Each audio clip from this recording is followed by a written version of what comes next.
Welcome to the deep dive, everyone. Before we get started today, please make sure to hit that like button and subscribe to the show. Yeah, please do. It really helps us keep bringing you these deep dives, and we appreciate every single one of you who supports us.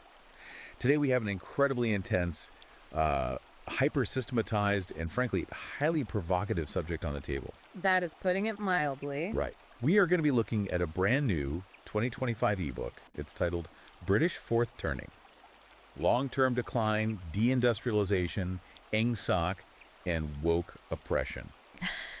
And it's authored by Conrad Riker. Yeah, it's making a lot of waves. It really is. I want to hook you right away, because regardless of where your personal politics lie, this book is currently sending absolute shockwaves through cultural and political discourse. It is a text that is specifically tailored for men's rights advocates and those within what is often colloquially called the red-pilled manosphere. Riker is attempting to provide a massive, comprehensive framework for understanding the history of Western institutions before they were, according to his thesis anyway, entirely captured by feminists and cultural Marxists. Yeah, it's an ambitious scope. Very. And if you want to read the full text for yourself, and we always encourage you to check out the primary sources we analyze here, you can go to Amazon Kindle and Google Play Books to buy the book. You should also follow the author at Conrad Riker on Substack to see how these ideas are developing in real time. It is a dense read, to put it mildly. Riker builds an expansive philosophical architecture, pulling from classical antiquity to modern internet subcultures. Yeah. And the rhetoric he employs is exceptionally fierce. Which brings us to the core mission of today's deep dive. We are going to spend our time today unpacking the philosophical, economic, and cultural arguments Riker makes about the history and current state of Western institutions. Right. But before we get into the weeds, we need to issue a very clear, very crucial disclaimer. Absolutely essential. Yes. You, the listener, need to know that we are sitting here today as strictly impartial analysts. We are not taking sides on this issue. Not at all. We are absolutely not endorsing the politically charged, highly controversial, and targeted viewpoints contained within this book. Our goal is purely objective deconstruction.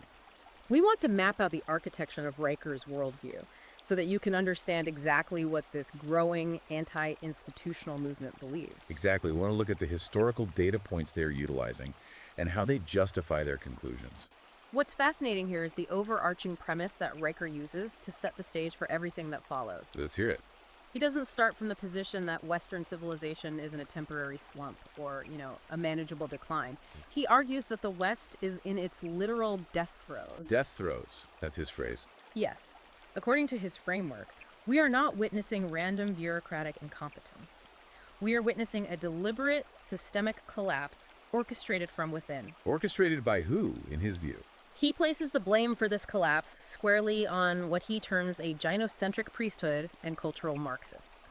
He argues that they have systematically seized control of every major sense-making institution in our society. From the universities to the medical establishment. Right, and corporate boardrooms, the halls of government, all of it. Let's start with the title itself, specifically the term Engsoc, because that immediately caught my eye. That's a direct reference to George Orwell's 1984, isn't it? It is. How does he apply a mid-20th century dystopian novel to the modern British state? It's a foundational concept for him. In Orwell's 1984, Engsoc stood for English socialism, which was the totalitarian ideology of the ruling party. Right, Big Brother. Exactly. And a core component of Engsoc was newspeak, the deliberate destruction of language to narrow the range of possible human thought. Because if you remove the words required to articulate dissent becomes literally unthinkable. Exactly. Riker adopts this term because he believes modern bureaucratic institutions operate on the exact same principle. So he sees modern bureaucracy as an extension of that. Yeah. When he talks about HR departments enforcing pronoun mandates or governments passing hate speech laws, he doesn't view these as misguided attempts at inclusivity. He views them as malicious. He views them as modern Engsoc, a calculated effort to control language so that citizens cannot name or identify the reality of their own civilizational decline. So he believes the language has been captured to hide the reality of the situation. And to prove just how dark that reality has become, he doesn't begin the book with abstract political theory. No, he goes right into the empirical data. Right. Okay, let's unpack this. He starts chapter 1 with a very real, incredibly dark case study to diagnose what he calls the Great Rot. He opens with a statistic of 1,400. Yeah, it's chilling. That is the number of children, predominantly white working-class girls, who were abused, trafficked, and tortured in the town of Rotherham between 1997 and 2013 by gangs of predominantly Pakistani heritage men. Riker uses the empirical findings of Professor Alexis Jay's independent inquiry to anchor his entire worldview. We have to look at why Riker places this specific, horrific tragedy at the very forefront of his argument. He isn't just highlighting the crime for shock value. Right. He uses Rotherham to illustrate a very specific political concept called anarcho-tyranny. This is a term originally coined by the late conservative political theorist Sam Francis, and Riker leans heavily on it. Let's break that down for the listener. What exactly is anarcho-tyranny in this context? Anarcho-tyranny describes a state that aggressively, almost tyrannically, polices minor or subjective offenses, while simultaneously descending into complete anarchy when it comes to protecting its citizens from objective physical violence. Okay, so the tyranny aspect is... The tyranny aspect is the state deploying immense resources to police a person's speech, or enforcing corporate diversity quotas, or tracking someone down for an offensive internet post. And the anarchy. The anarchy aspect is that same state completely failing to stop violent crime, theft, or, in the case of Rotherham, a massive child trafficking ring. Riker argues that Rotherham is the ultimate manifestation of anarcho-tyranny. The bureaucratic institutions, the police, the social workers, the local council, they ignored the abuse for over a decade. And Riker argues they didn't ignore it out of simple incompetence, right? No, not at all. He claims they ignored it because acknowledging the reality of the situation would have violated their ideological programming. Precisely. He introduces the concept of the intersectional calculus. Intersectional calculus. Yeah. In intersectional theory, society is viewed through a hierarchy of privilege and oppression based on identity markers like race, gender, and class. Riker claims that the bureaucracy in Rotherham essentially ran an ideological calculation. How'd that work? They viewed the victims, working-class white girls, as theoretically possessing racial privilege. Simultaneously, they viewed the perpetrators as an oppressed minority group. Which creates a bureaucratic short circuit. Exactly. Therefore, according to Riker's analysis of the situation, the bureaucracy was paralyzed. The fear of being labeled racist by the INGSOC media apparatus was vastly more powerful than their basic duty to protect children from physical harm. He specifically mentions Jane Sr., who was a youth worker given that pseudonym during the early reporting. Right. She repeatedly tried to blow the whistle on what was happening to these girls, and the system didn't just ignore her. According to Riker, the system actively suppressed her to protect the narrative. Yeah. If we connect this bureaucratic paralysis to the bigger picture Riker is painting, he sees this as a symptom of what he calls the gynocentric virus. That's a very loaded term. It is. Now, Riker uses highly charged, aggressive framing here. He argues that Western institutions have been totally captured by an ideology of emotionalism and female supremacy. He posits that a healthy, functional civilization operates on Aristotelian logic, strict merit, and the prioritization of physical safety. But the modern bureaucratic state, under this gynocentric virus, prioritizes emotional feelings, the creation of safe spaces, and the avoidance of social offense above all empirical realities. He takes it a step further and refers to this dynamic as a satanic inversion of values. That phrase pops up multiple times in the text. Is he speaking literally in a religious sense, or is he using that term metaphorically? He uses it in the archetypal, most Miltonian sense of the word. A satanic inversion implies a deliberate rebellion against the natural order, where good is called evil and evil is permitted under the guise of virtue. So how does that apply to gender dynamics in his book? Riker argues that historically, the natural protective instinct of native males was the bedrock of civilizational defense. Men were the sheepdogs. But under this inversion, the state now pathologizes that masculine protective instinct as toxic masculinity. If a father becomes aggressively protective of his community, the state views him as a threat. Meanwhile, actual, tangible danger from outside the community is permitted to flourish under the banner of multicultural tolerance. So they punish the protectors. That's his conclusion.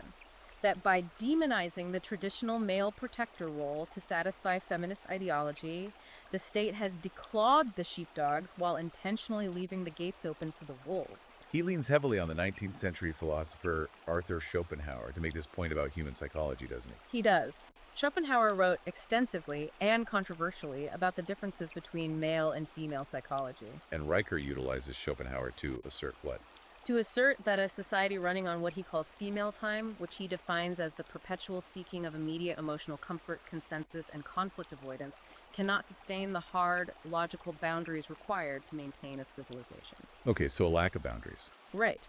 Riker's thesis is that removing the masculine principle of aggressive defense and logical boundary setting from governance leads directly and inevitably to the collapse we are currently living through. If he believes the culture is mathematically doomed to ignore reality in favor of emotion, how does he think that plays out when reality actually bites back? I mean, you can ignore a problem for a while, but eventually the bill comes due. And that bill is financial. Yes. That brings us to the second major section of his argument, the mathematical collapse of the West. Riker argues that the cultural rot isn't just confined to sociology departments. It's deeply economic and demographic. Economics is where Riker claims the cultural ideology meets the immutable laws of mathematics. He presents some staggering financial figures to prove his point. Let's hear them. The cornerstone of his economic argument is the devaluation of fiat currency. He notes that since 1970, both the United States dollar and the British pound have lost over 99.3% of their purchasing power. Let's ground that for the listener. 1970 is a very specific date. That's right around the time the U.S. completely severed the dollar from the gold standard under Nixon, which fundamentally changed global finance. Exactly. How does Riker interpret that 99.3% loss? Because traditional economists would just call that a standard feature of a moderate, steady inflation target over half a century. Riker rejects the traditional economic consensus entirely. He views this massive devaluation not as a natural economic cycle, but as theft by inflation. Theft by inflation. He frames the entire modern fiat currency system as a deliberate expropriation of male labor and savings. To understand his logic, you have to look at the tax data he cites. Riker points to studies showing that men, across their lifetimes, are the primary net contributors to the state treasury, While women, on average, are net recipients of state spending over their lifetime. meaning that when you factor in all the taxes paid versus all the public services consumed like healthcare, education, welfare, and pensions, men pay in more than they take out. According to the data he relies on, yes. So, in his view, the state prints money out of thin air to fund a bloated, feminized welfare state. This welfare state consumes resources without producing anything tangible in return. So inflation is the hidden engine for this. Precisely. He sees inflation as a hidden, insidious tax designed specifically to drain masculine wealth, savings, and purchasing power to subsidize state dependency. It is a wealth transfer from the productive male class to the bureaucratic managerial class. He backs up this claim of an impending mathematical doom with some terrifying projections about national debt. If you are listening to this and wondering how this affects you, Riker points out that the UK now spends more on debt interest payments, roughly $100 billion a year, than it spends on its entire national defense budget. That is an astonishing milestone. Really is. He also cites the UK Office for Budget Responsibility, which projects that public debt will rise to 310% of GDP by the year 2070 if current demographic and spending trends hold. He paints a picture of a civilization that has completely maxed out its credit cards. And what are they paying for? A massive administrative state, diversity consultants, and welfare programs, all while the actual physical infrastructure of the nation crumbles. And this economic drain is intimately tied to his next point, which is what he calls the demographic winter. Yes, the demographics. This is where we get into some of his most highly charged and controversial assertions. Riker points to the UK's total fertility rate, which has plummeted to 1.49 children per woman. Just to maintain a stable population, a society needs a replacement rate of 2.1, so 1.49 is a steep decline. At the same time, he pulls data from the 2021 census, noting that the white British population in England and Wales has dropped to 74.4%. That is down significantly from 87.5% just 2 decades prior in 2001. Riker looks at those two numbers, the crashing native birth rate and the rapid demographic shift, and he interprets them through a very specific lens. He calls this the Great Replacement. Right.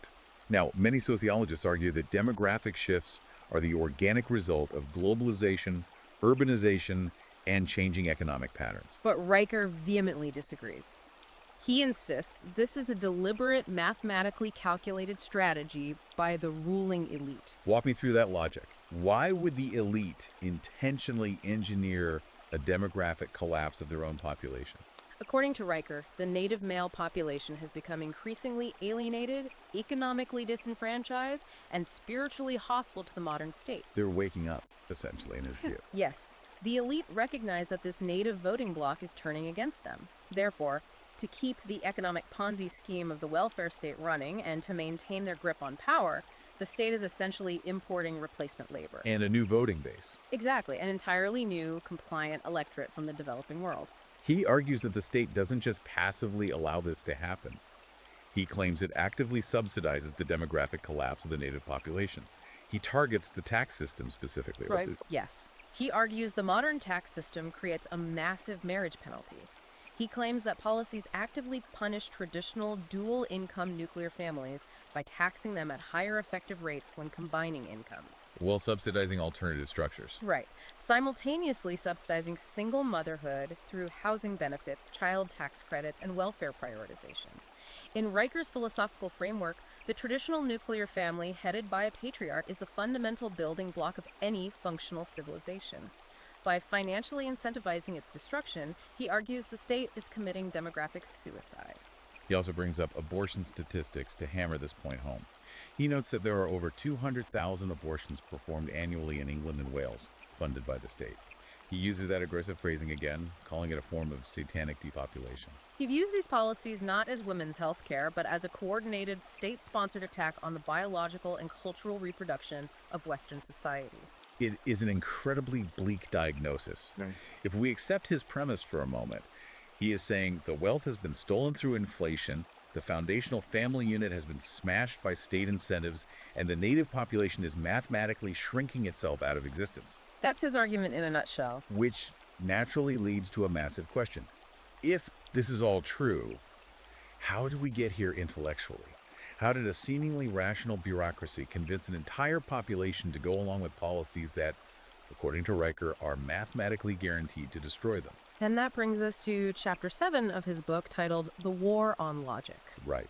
To explain this intellectual capture, Riker traces a very specific philosophical lineage. He maps out the ideological evolution of the current ruling class. Where does he start? He starts with Karl Marx in the 19th century. Marx viewed the world entirely through the lens of economic oppression, the struggle between the bourgeoisie who owned the capital and the proletariat who did the labor. But Riker notes that the Marxist strategy shifted radically in the mid-20th century. The workers of the world didn't unite and overthrow capitalism, largely because capitalism ended up making the working class relatively wealthy, so the ideology had to adapt. Exactly. And this is where Riker points to the French philosopher Michel Foucault. Foucault was a massive figure in the 20th century, and his core thesis was that power isn't just about money or physical force. Power is about controlling knowledge, discourse, and language. Defining reality itself. Right. Foucault argued that institutions maintain power by defining what is considered true or normal. This intellectual evolution culminates in what we now call postmodernism. What is Riker's specific critique of postmodernism? So, Because it sounds very academic, but he clearly believes it has terrifying real-world consequences. Riker argues that postmodernism was intentionally deployed as a weapon to destroy a concept called logos. Let's pause there and define logos for the listener, because that's a heavy philosophical term. In Greek philosophy, logos refers to objective truth, divine reason, and the universal principles of logic that govern reality. It is the idea that 2 + 2 = 4, regardless of how you feel about it. And Riker argues the ruling class had to destroy this concept. He argues that the new ruling class had to destroy logos. Why? Because objective, measurable standards naturally expose the incompetence of the people currently running the system. Because if the metrics are real, their failures are real. Exactly. If there is a rigid, objective standard of merit, the current elite would fail. So, they embraced postmodernism, which posits that there is no objective truth. Everything is merely a social construct designed to maintain power. Which is a very convenient philosophy for a failing bureaucrat. Very. If there is no objective truth, then a massive policy failure isn't actually a failure, it's just a different way of knowing. This shift away from objective truth fundamentally changed how we educate our children. Riker points to the death of the trivium in British schools as the smoking gun for this intellectual collapse. Here's where it gets really interesting. What is the trivium and what replaced it? For centuries, classical Western education was built on the foundation of the trivium, which consists of 3 parts: grammar, logic, and rhetoric. How do those function together? Grammar is the mechanics of reality, learning the fundamental facts. Logic is the processing of those facts, understanding how they connect without contradiction. And rhetoric is the ability to communicate those processed facts persuasively. And Riker argues these have been removed. Riker argues that these foundational pillars of critical thinking have been systematically erased from modern education. In their place, the institutions have installed what he calls grievance studies. So instead of teaching a student how to logically process empirical data, the system is teaching them how to deconstruct society based on identity and how to feel offended. Yes, and this leads directly into what Riker considers the epistemological void of our time, the lived experience fallacy. The lived experience fallacy. According to the book, this is where objective truth goes to die.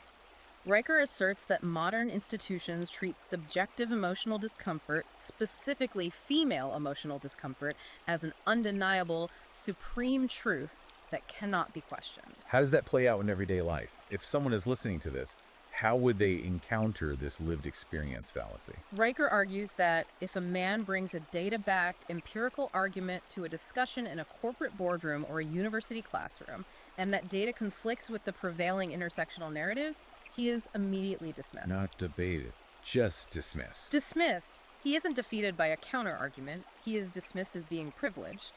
Riker points out that this is a logical non sequitur. A person's identity has no bearing on whether their data is mathematically correct. But the narrative overrides the math. In the modern system, the subjective feeling or lived experience of a supposedly marginalized person effectively vetoes empirical data. He doesn't just leave this as an abstract theory. He gives some very specific, highly publicized examples to demonstrate how this emotionalism has captured the culture. He cites the Amber Heard versus Johnny Depp defamation trial as a massive cultural turning point. That trial is a pivotal moment in Riker's analysis. He views it as the precise moment the damsel in distress con, as he calls it, was finally exposed to the general public. Walk me through his interpretation of that trial, because obviously it was a massive media spectacle, but Riker sees it as a structural failure of the feminist narrative. Riker argues that Amber Heard weaponized the Me Too movement and the inherent institutional bias toward female testimony to try and completely destroy a high-value male. She relied on the cultural presumption that women never lie about abuse. Right, the believe all women slogan. Exactly. But for 6 weeks, the public watched a live feed of the trial.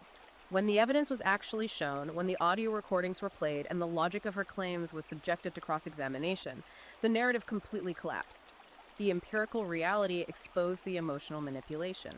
But Riker's point isn't just about Hollywood celebrities. He brings this back to the average man. He argues that while cameras in the courtroom saved Johnny Depp, in 99% of family courts across the West where there are no cameras, the system still operates under this lived experience fallacy. Yes. He claims the family courts automatically accept female tears and accusations as prima facie evidence of male guilt, completely abandoning the presumption of innocence. He applies this exact same critique, the triumph of emotionalism over empirical data, to the modern medical establishment. Riker points specifically to the prescribing of puberty blockers and irreversible surgeries to children experiencing gender dysphoria. This is a major flashpoint in his argument. That is obviously one of the most heated debates in society today. What data is Riker using to claim the medical establishment has been captured? He cites longitudinal studies and data from the DSM-5, which is the standard classification of mental disorders used by mental health professionals. Riker points out that historical data shows that between 80 to 95% of prepubertal children diagnosed with gender dysphoria eventually desist. Desist, meaning they outgrow it. Meaning they outgrow the dysphoria, yes, if they are left alone to go through natural puberty. Yet, Riker argues the captured medical establishment completely ignores this mountain of historical, empirical data.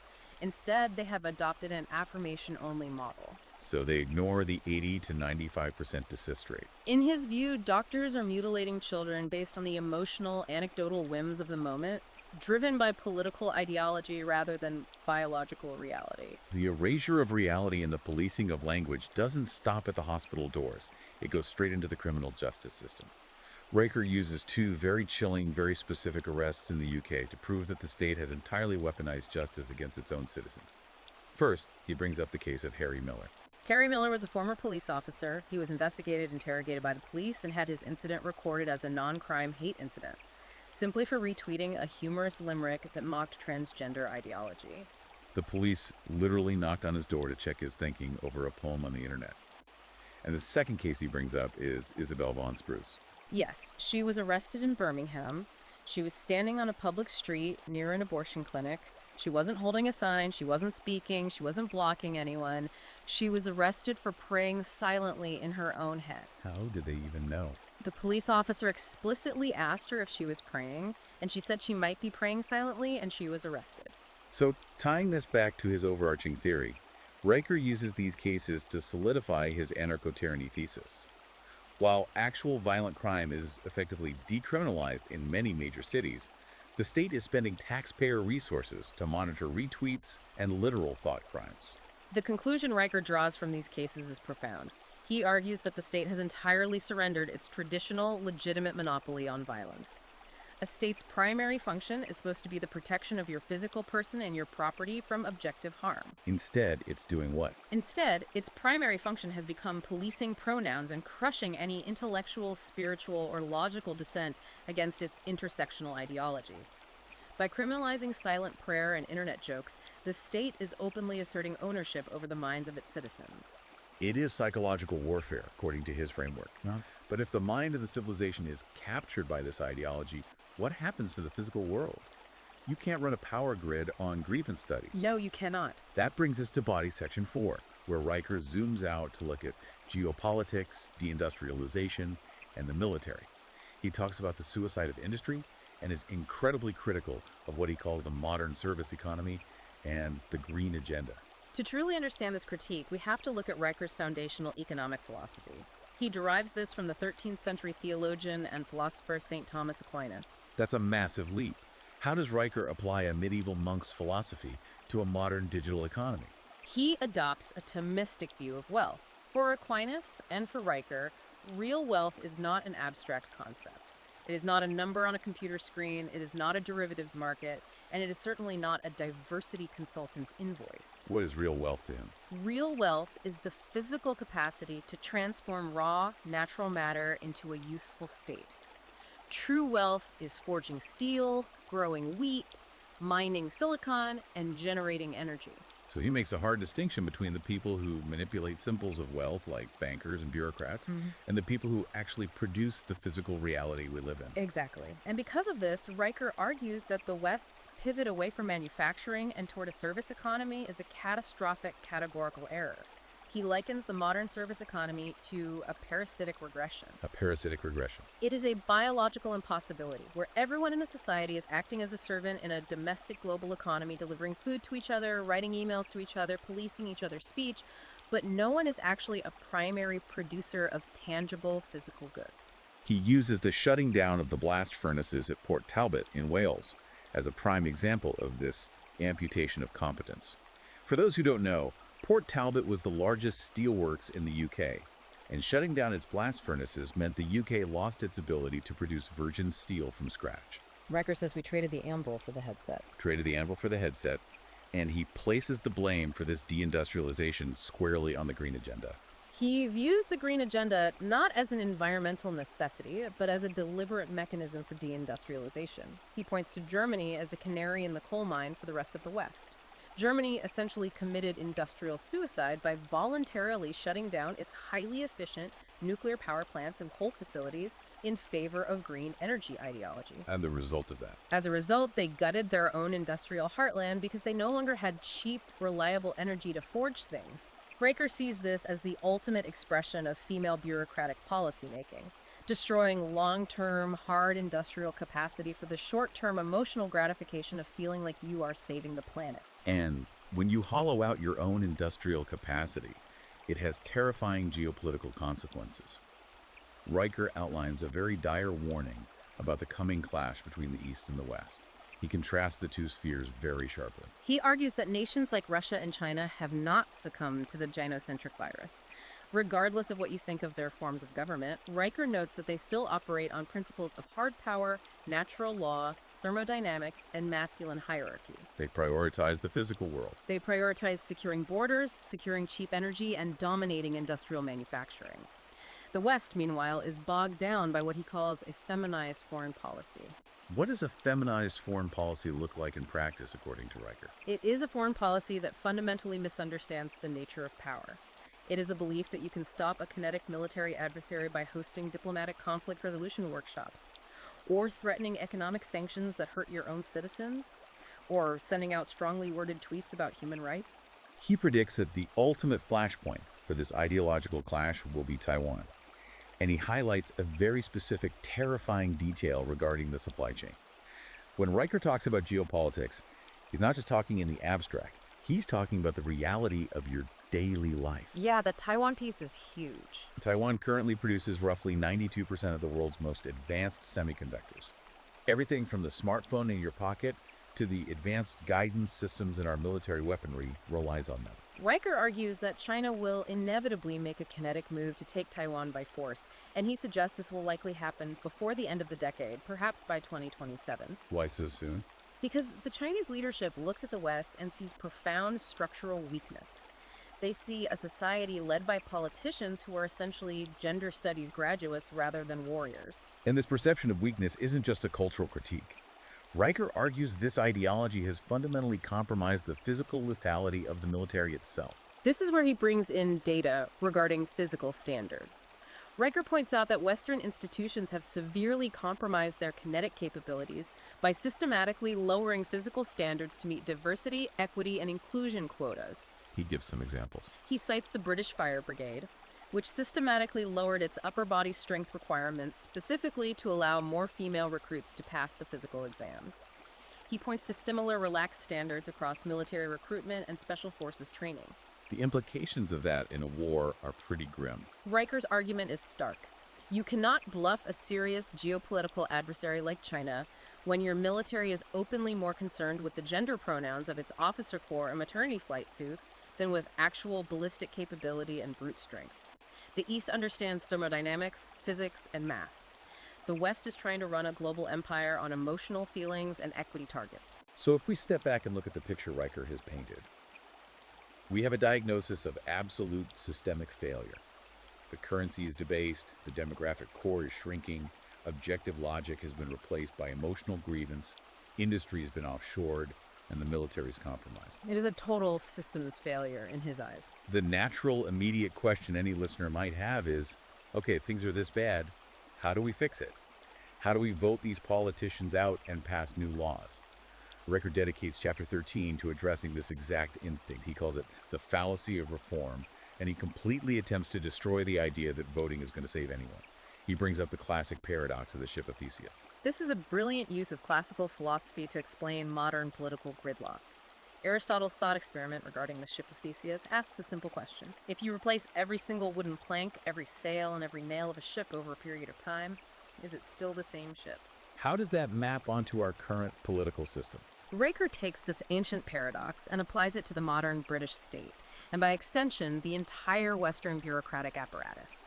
Riker argues that if you have a ship whose fundamental architectural blueprints dictate that it must take on water and sink, it does not matter if you replace the wood. Because the design itself is the problem. You can swap out the captain, you can paint the hull a different color, but the new ship will still sink because the underlying design is fatal. In Riker's view, the underlying software of the Western state, the massive welfare apparatus, the overarching equality laws, the entrenched bureaucratic administrative state is programmed with a code designed to kill the host. Because that software is inherently parasitic, he argues that changing the members of parliament or electing a new prime minister is an entirely pointless exercise. He specifically targets conservative politicians in this chapter.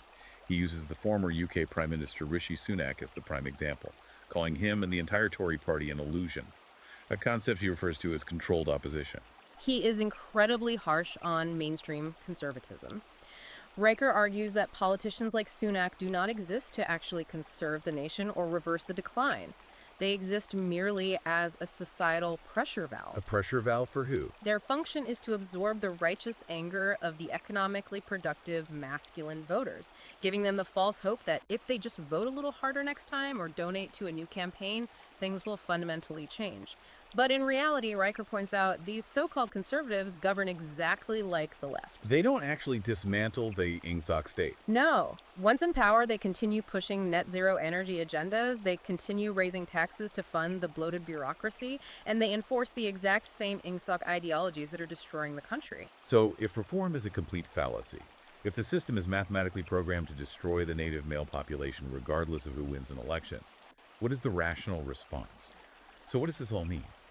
This brings us to the climax of the book, Chapter 14, The Architecture of Escape. Riker urges his readers to completely abandon the delusion that they can save a system that actively hates them.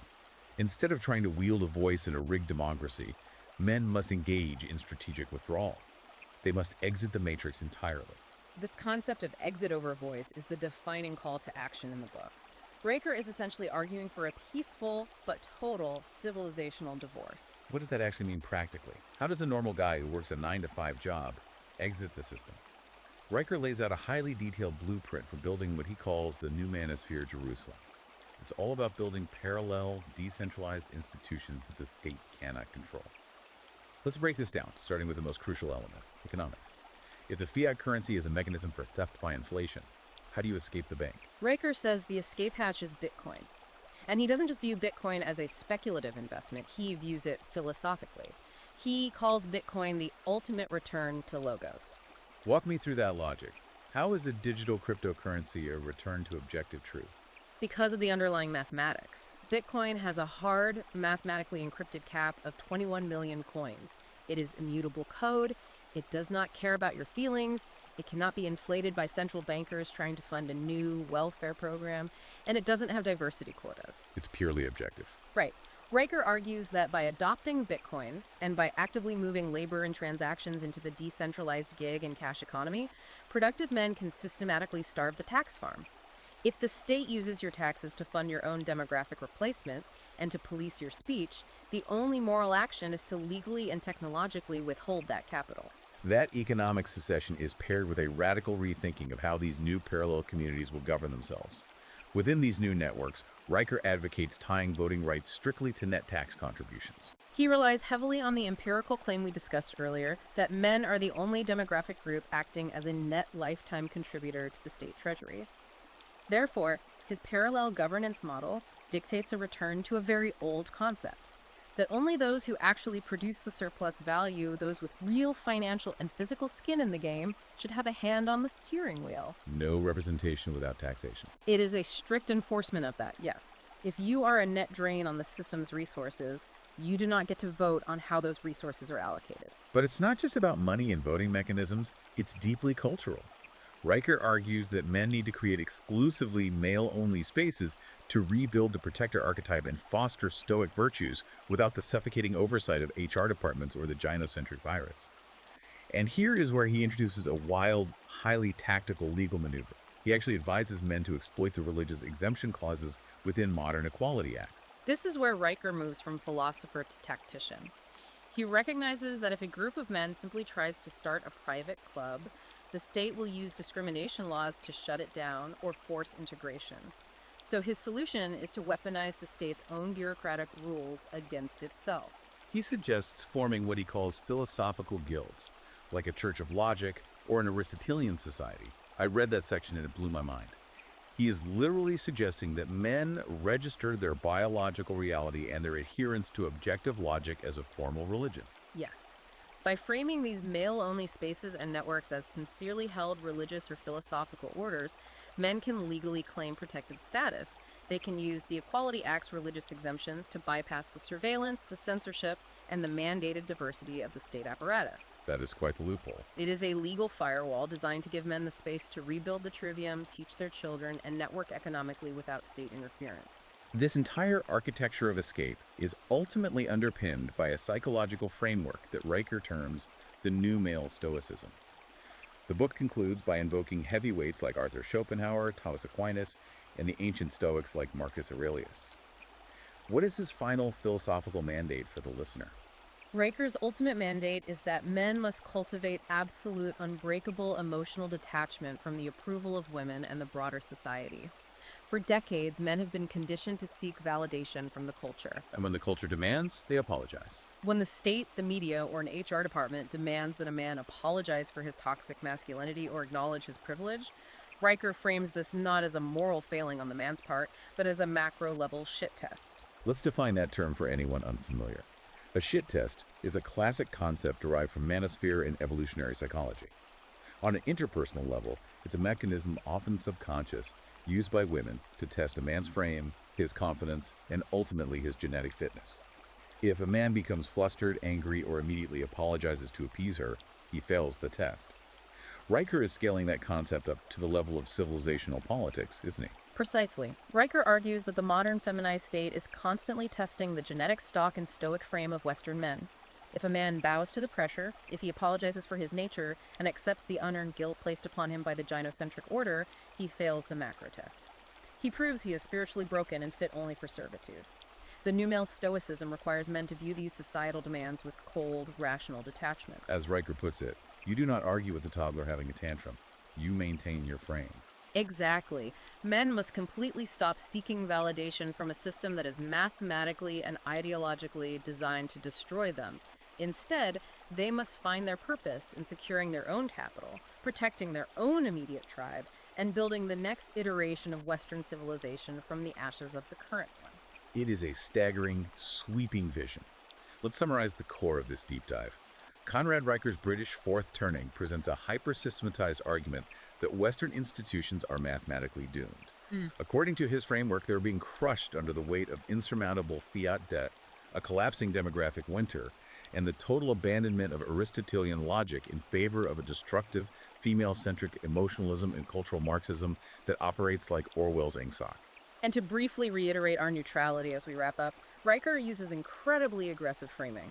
He doesn't just call a policy a failure, he terms it a satanic inversion. While his rhetoric is undeniably fierce and highly controversial, understanding the structure of his arguments is absolutely crucial. It really is. We are seeing a massive, accelerating rise in anti-institutional, decentralized movements forming across the modern cultural landscape. Whether you view this book as a profound awakening to reality or a dangerous radicalization, it perfectly articulates the philosophical architecture driving a very real and growing segment of the population. Exactly. We are here to map the territory for you, not tell you where to live. Yeah. But I want to leave you, the listener, with a final provocative thought to mull over something that builds on this source material.